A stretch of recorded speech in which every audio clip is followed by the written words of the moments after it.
తెలంగాణ భవన్లో బాబాసాహెబ్ అంబేద్కర్ వర్ధంతి సందర్భంగా కేటీఆర్ మాట్లాడుతున్నారు. లైవ్ ద్వారా చూద్దాం. దేశాల్లో వారు అభ్యసిస్తున్న విద్య తెలంగాణ సమాజానికి భారతదేశానికి ఉపయోగపడదా?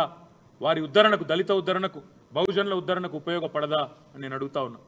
అదే మాదిరిగా విద్యతోనే వికాసం వస్తుందని కేసీఆర్ గారు నమ్మి బహుజన పిల్లల కోసం తెలంగాణ రాష్ట్రంలో భారతదేశంలో ఎక్కడా లేని విధంగా 1000 పైచిలకు గురుకుల పాఠశాలలు పెడితే ఇవాళ ఆ గురుకుల పాఠశాలల్లో 48 మంది పిల్లలు చావుల పాలైనారు.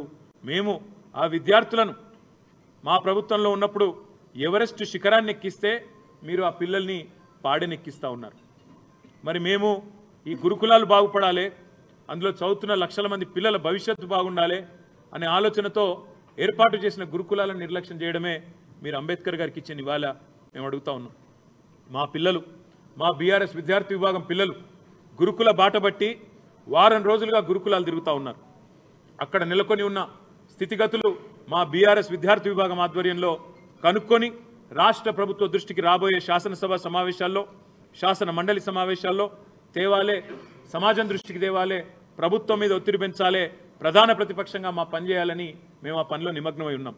మరి ఎందుకు గురుకుల బాటను అడ్డుకుంటున్నది నీ ప్రభుత్వం? పోలీసులతో, అధికారులతో మా ఆర్ఎస్ ప్రవీణ్ కుమార్ గారి మీద కేసు పెట్టించును నేను అడుగుతా ఉన్నా. మా విద్యార్థి నాయకుల మీద కేసులు పెడతా ఉన్నారని నేను అడుగుతా ఉన్నా. సమాజంలో జరుగుతున్న దోపిడీని అడ్డుకొని మీరు చేస్తున్న అన్యాయాలను ప్రశ్నించినందుకేనా నిన్న మా నాయకులు మొత్తం మా గౌరవ ఎమ్మెల్యేలందరినీ ఎక్కడికక్కడ అరెస్ట్ చేసి దాదాపు 16-17 గంటల పాటు నిర్బంధించడమేనా మీరు అంబేద్కర్ గారికి ఇచ్చే నివాళని మేము అడుగుతా ఉన్నాం. ఇవాళ చివరిగా నేను ఈ కాంగ్రెస్ పార్టీని అడిగేది ఒకటే. ఇప్పుడే పెద్దలు మన్సూనాచారి గారు చెప్పినట్టు రాజ్యాంగ రక్షకుడిగా పోజులు కొట్టే రాహుల్ గాంధీ నీకు ఉత్తరప్రదేశ్లోకి రానియకపోతేనేమో ఉక్రోషం వస్తున్నది. నేను ఉత్తరప్రదేశ్లో నిన్ను పర్యటించనీయకపోతే నేను ప్రతిపక్ష నాయకుడిని నన్నెందుకు తిరగనీయరు అంటున్నావు. మరి మేము ప్రజలు ఎన్నుకున్న నాయకులం కాదా? మేము ప్రజాప్రతినిధులం కాదా? మా మధుసూదనాచారి గారు శాసన మండలిలో ప్రతిపక్ష నాయకుడు కాదా? నీకే హోదా అయితే పార్లమెంట్లో ఉన్నదో మా మధుసూదనాచారి గారికి తెలంగాణలో అదే హోదా లేదా? మరి ఎందుకు ఇక్కడ గొంతు నొక్కుతున్నది నీ కాంగ్రెస్ ప్రభుత్వం? కొడంగల్ దళిత బిడ్డలు, కొడంగల్ గిరిజన బిడ్డలు ఎక్కడున్నావయ్యా రాహుల్ గాంధీ? నువ్వెందుకు వస్తలేవు మా దగ్గరికి? నీ ముఖ్యమంత్రి మా భూములు గుంజుకుంటుంటే, మా వాళ్ళను జైల్లో పెడితే, అర్ధరాత్రి మా ఇంటి మీద తలుపులు పలగొట్టి దాడి చేస్తుంటే ఎక్కడ ఉన్నావని చెప్పి ఢిల్లీకి వచ్చి ఆక్రోశించినా ఇక్కడికి వస్తలేవు కదా రాహుల్ గాంధీ గారు? ఇదేనా మీరు చెప్పే స్వేచ్ఛ, సమానత్వం, సౌభ్రాతృత్వం? ఇదేనా మీరు మాట్లాడే రాజ్యాంగ రక్షణ అని రాహుల్ గాంధీ గారిని కూడా అడుగుతా ఉన్నా.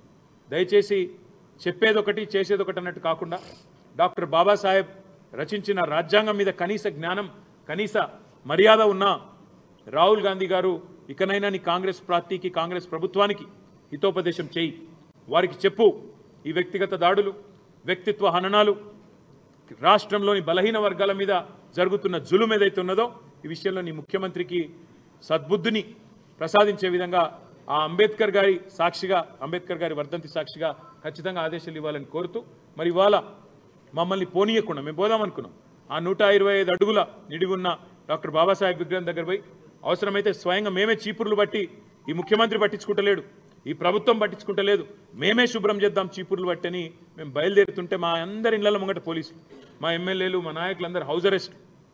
ఇంతకంటే దౌర్భాగ్యం ఇంకోటి ఉంటుందా? నువ్వు పరిశుభ్రం చేయవు, నువ్వు పట్టించుకోవు, మమ్మల్ని ఈరోజు ఇక్కడ హౌస్ అరెస్ట్ చేస్తా ఉన్నావు. మా తెలంగాణ భవన్, మా పార్టీ కేంద్ర కార్యాలయం, ఇక్కడ అంబేద్కర్ గారి వర్ధంతి కార్యక్రమం చేసుకుంటామంటే ఇలా మీరు బయటికి పోయి చూడొచ్చు.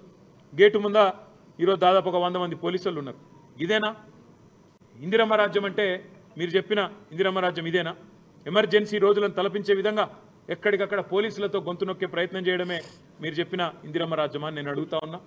చివరిగా ఈ రాష్ట్ర ప్రభుత్వానికి చెప్పేది ఒకటే, కేసులు ఎన్నైనా పెట్టుకోండి, ఏం చేసుకుంటారో చేసుకోండి, మా నాయకుల మీద మీరు ఏం చేసినా పర్వాలేదు. కానీ 9వ తారీఖు నుండి ప్రారంభమయ్యే శాసనసభ సమావేశాల్లో, శాసన మండలి సమావేశాల్లో తప్పకుండా మీ ప్రభుత్వం యొక్క నిర్వాకాన్ని, సంవత్సరం పూర్తయిన తర్వాత మీ రాష్ట్ర ప్రజలకు చేస్తున్న అన్యాయాన్ని ఎలుగెత్తి కొట్లాడుతూనే ఉంటాం, ప్రశ్నిస్తూనే ఉంటాం, పోరాడుతూనే ఉంటాం.